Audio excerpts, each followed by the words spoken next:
The person you are obsessed with, the figure that occupies your thoughts, that feeds your sweetest dreams and your most bitter torments, does not exist. She never has. What you love with such devotion, what you hate with such fury, is not the being of flesh and blood walking before you.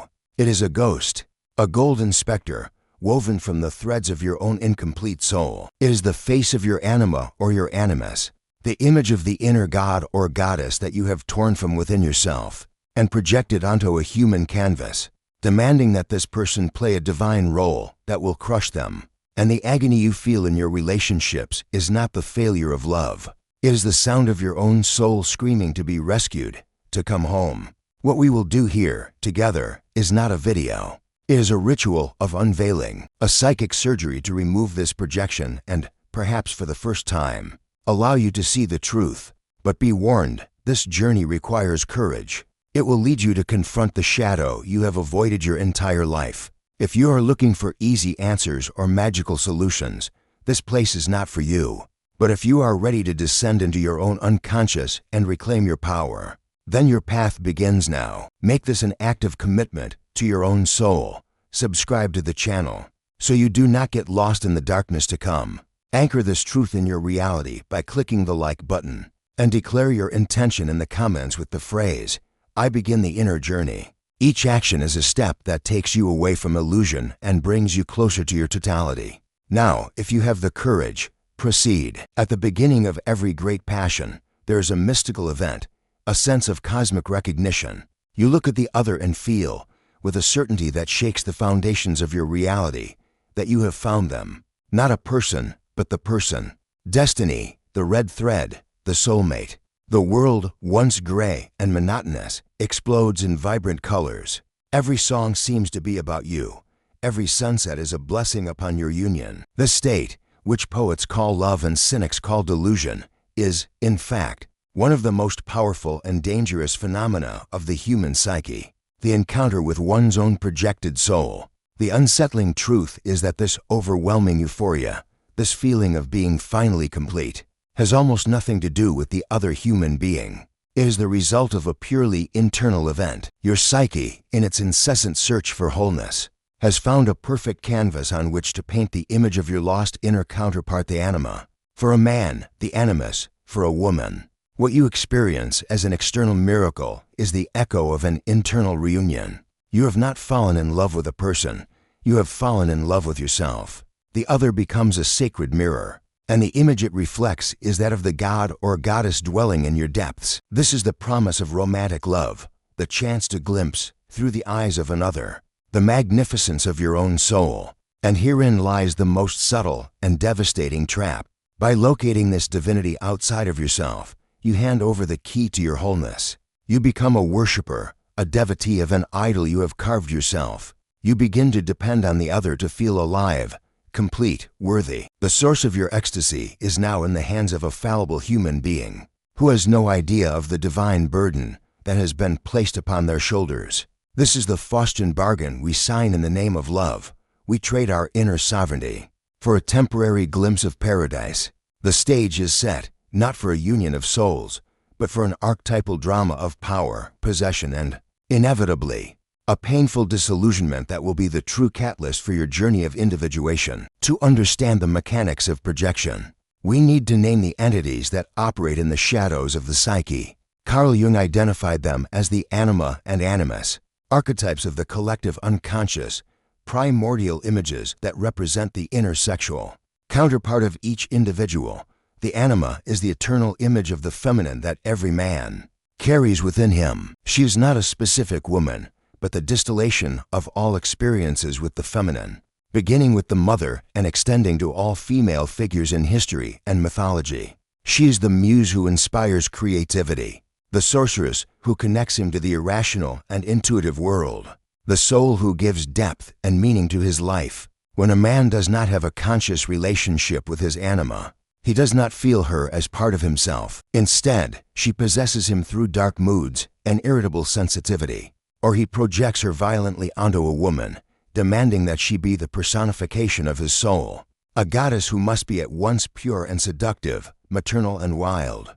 The animus, in turn, is the image of the masculine that every woman carries in her psyche. He is the distillation of her experiences with the masculine, beginning with the father. He is not one man, but a committee of voices, the personification of logos, of logic, focused thought, opinion, and assertive action. He is the inner hero, the sage, the judge. When a woman is disconnected from her animus, she does not experience it as her own strength and discernment. Instead, it possesses her through rigid and critical beliefs, or she projects it onto a man, who becomes the sole bearer of truth, strength, and direction. She hands over her intellectual and spiritual authority to him, expecting him to define her world and give her purpose. These figures are not metaphors. They are autonomous energy centers with a will of their own. They long to be seen, heard, and integrated into consciousness. When we ignore them, they do not die, they become demons. They sabotage our relationships from within, creating impossible expectations and cruel judgments. The man possessed by the anima becomes passive-aggressive and emotionally volatile. The woman possessed by the animus becomes argumentative, dogmatic, and cold. The conflict you experience with your partner is often the dialogue of the deaf between your projected anima and their projected animus, a shadow play where two real people are completely absent. The beginning of a relationship governed by a successful archetypal projection is indistinguishable from spiritual enlightenment. It is a period of grace, a state of divine possession that the ancient Greeks called theomania, the madness of the gods. During this golden phase, reality is suspended. The beloved seems to have no flaws, or rather, their flaws are reinterpreted as charming qualities. His stubbornness is seen as unshakable. Determination, her neediness is a touching sensitivity. This happens because the projection acts as a magical veil that filters reality, allowing only the data that confirms the idealized image to reach consciousness. The entire world seems to conspire in the couple's favor. Synchronicities happen at every moment, reinforcing the belief that this union was written in the stars. What is really happening is that the psychic energy, once dispersed, is now focused with the intensity of a laser on a single point. This massive concentration of libido, in the Jungian sense of life energy, warps the field of perception, creating a vortex where the internal and the external seem to merge. You feel more alive, more creative, more courageous. You believe it is the other who gives you this vitality. But the truth is that you are simply accessing, for the first time, the immense power of your own anima or animus. The other functions only as the key that opened the door to your own inner treasure. It is a dangerously addictive state.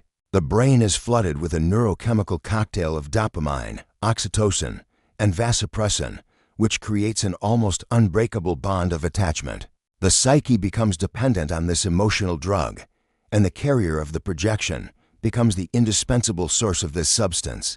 The fear of losing this person is not the fear of losing a partner, but the terrifying fear of losing access to your own soul, to your own vitality. This is why the end of a relationship in this phase can feel like death. It is not the end of a love. It is the amputation of a part of your own psyche that you had outsourced. This phase of enchantment, though beautiful, is the construction of an ivory tower on quicksand.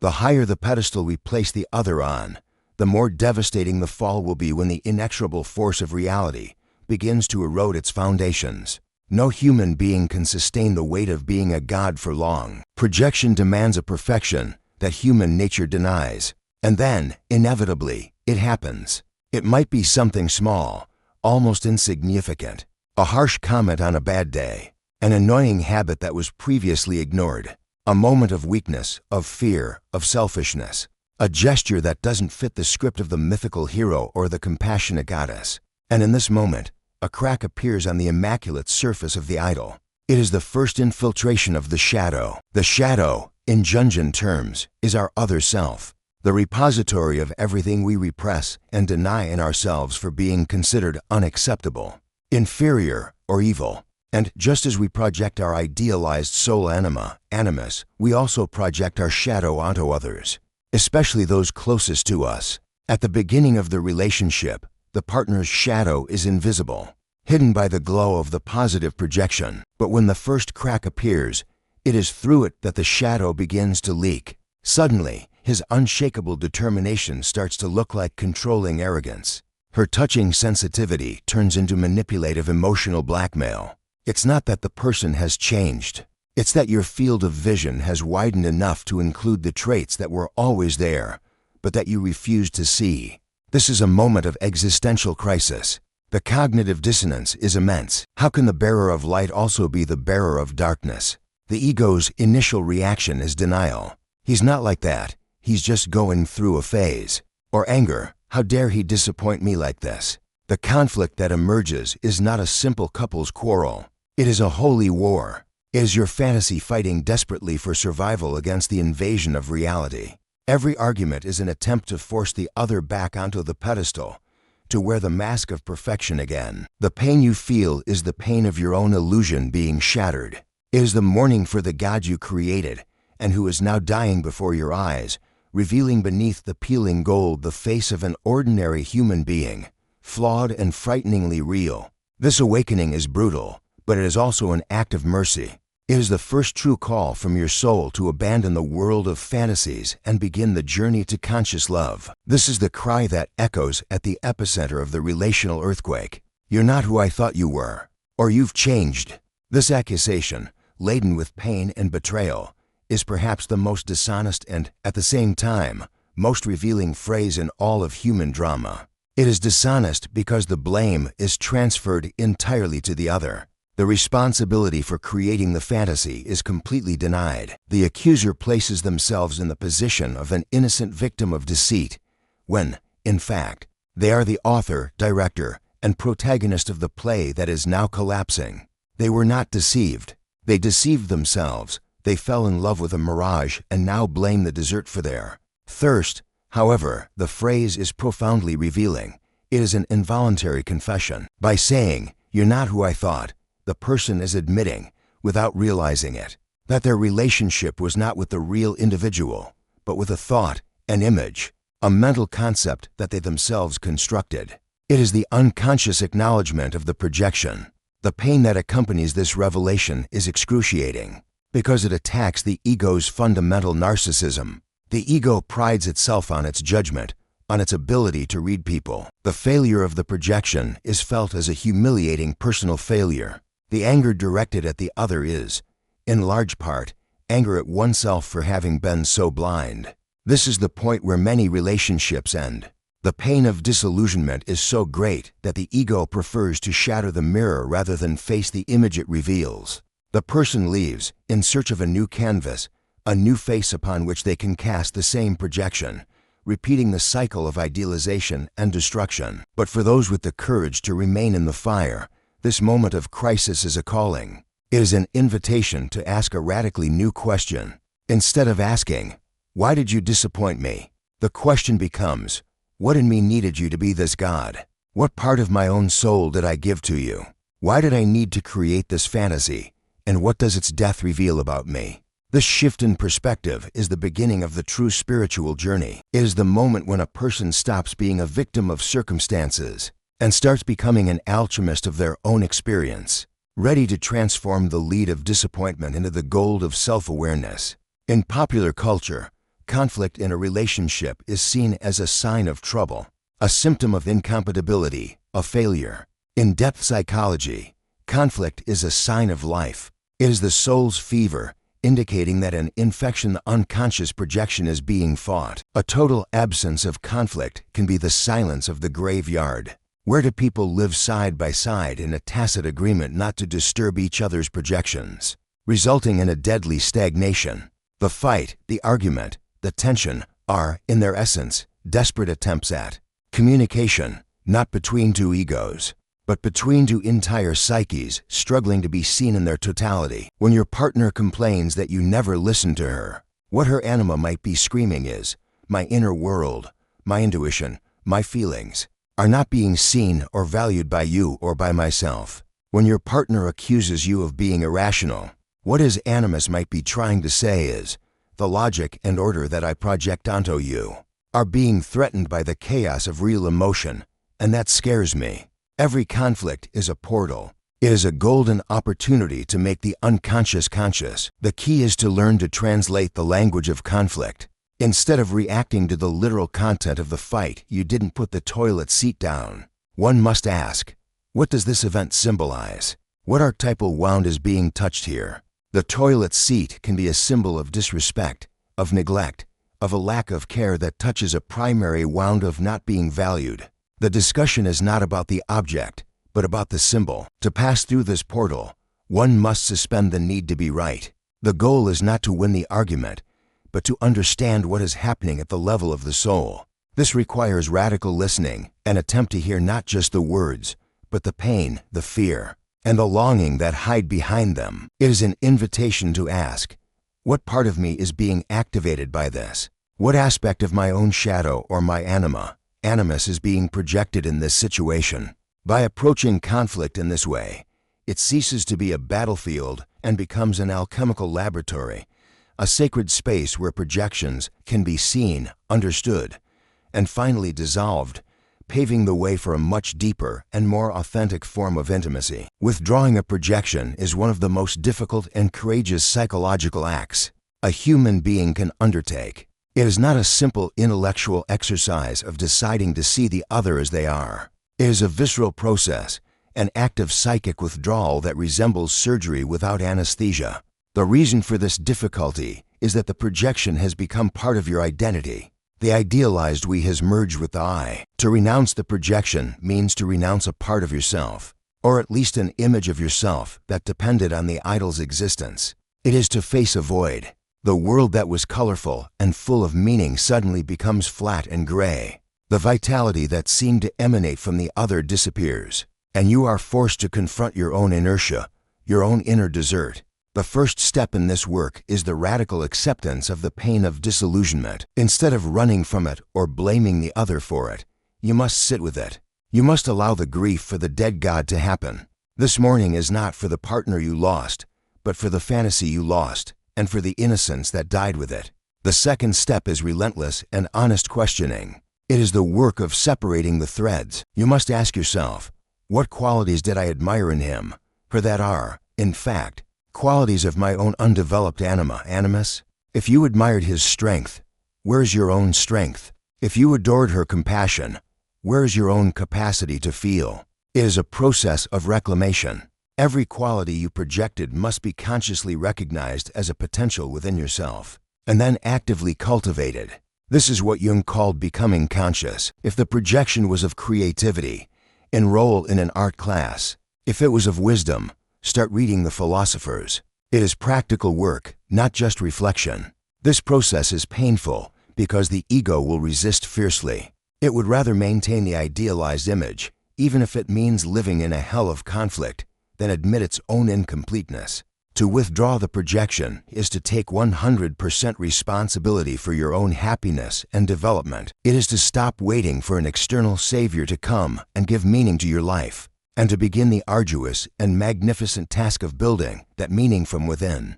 It is the true beginning of psychological adulthood. Once the projection is withdrawn, the psychic energy that was invested in the other returns to you. And now, what to do with it? If nothing is done, the psyche will simply find a new target for the same projection. Integration is the work that prevents this cycle from repeating. Integrating the anima or the animus does not mean becoming feminine for a man or masculine for a woman. It means developing a conscious and dialogical relationship with this inner figure. It means transforming the archetype from a tyrannical possessor into a creative partner. For a man, integrating the anima means learning to value feeling, intuition, and relatedness. It is to stop fearing his own emotions and learn to listen to them as sources of wisdom. It is to develop the ability to connect with others on a deep level, not just an intellectual one. A man with an integrated anima is not dominated by his moods. He navigates them. He no longer projects a goddess onto a woman because he has a relationship with the goddess within. He can then relate to a real woman, appreciating her humanity instead of demanding her divinity. For a woman, integrating the animus means reclaiming her own power to think, discern, and act. It is learning to trust her own logic and to form her own opinions, instead of adopting those of her father, her partner, or the culture. It is transforming the committee of critical judges in her head into a council of wise advisors. A woman with an integrated animus is no longer dominated by rigid beliefs and does not need a man to give her direction. She has her own inner rudder. She no longer projects a hero savior because she has become the heroine of her own journey. She can then meet a real man and relate to him as an equal in a partnership of strength, not dependence. This process of integration is the core of individuation. The ultimate goal of the Jungian journey is the process of becoming an individual, one whole, and indivisible. A relationship between two individuals who are engaged in this work becomes something entirely new. It ceases to be a fusion of dependencies and becomes an alliance of two sovereignties, a meeting not of two halves, but of two worlds. What emerges from the ashes of the projective relationship is the conscious relationship, and it is radically different. The first striking feature is the absence of the frantic intensity of the enchantment phase. The overwhelming euphoria is replaced by a deep peace and a serene resonance. It is no longer a love that sweeps you off your feet, but a love that grounds you, providing a solid and secure foundation for the growth of both individuals. Passion does not disappear, but it transmutes. It ceases to be the craving to possess the other to fill a void and becomes the admiration for the other's otherness. You begin to love the person not despite their flaws, but in a sense because of them. Each imperfection, each shadow, is seen as part of the unique tapestry that makes up that being. Love becomes an act of witnessing, the ability to see the other in their totality, light and darkness, and to say yes to all of it. Conflict still exists, as it is inherent in human interaction, but its nature changes. It ceases to be a battle for power or an attempt to mold the other into your image. Conflict becomes a conscious negotiation between two distinct realities, an opportunity to practice empathy and deepen mutual understanding. The question is no longer who is right, but what can we learn about ourselves and our relationship from this tension? Communication becomes frighteningly honest. Masks and games are no longer necessary. You can reveal your weaknesses, your fears, and your shadows, not as a tactic to elicit pity, but as an offering of authenticity, trusting that the other is strong enough to receive your truth. Mutual dependence is replaced by interdependence. Each is responsible for their own happiness, but both choose to share their journeys, support each other's growth, and celebrate their sovereignties. The relationship becomes a third being, a living entity created by the interaction of the two, which needs to be nurtured and cared for. This kind of love is rarer and infinitely more demanding than romantic passion. It does not offer an escape from the self, but demands the full presence of the self. It is not a refuge from life, but a training ground for life. It is a path for the brave, for those who have chosen truth over fantasy, and freedom over the security of illusion. At the pinnacle of the individuation journey within a relationship, we find what medieval alchemists called the coniunctio, the sacred union, or the alchemical wedding. This is not just a state of interpersonal harmony. It is a symbol of a profound inner process that is reflected in the outer world. The sacred union is only possible when the inner marriage has already occurred. The man must have wed his anima and the woman her animus. This means they have reached a state of integration where the inner polarities of masculine and feminine are no longer at war, but in a creative dance. The man has access to his sensitivity without losing his strength.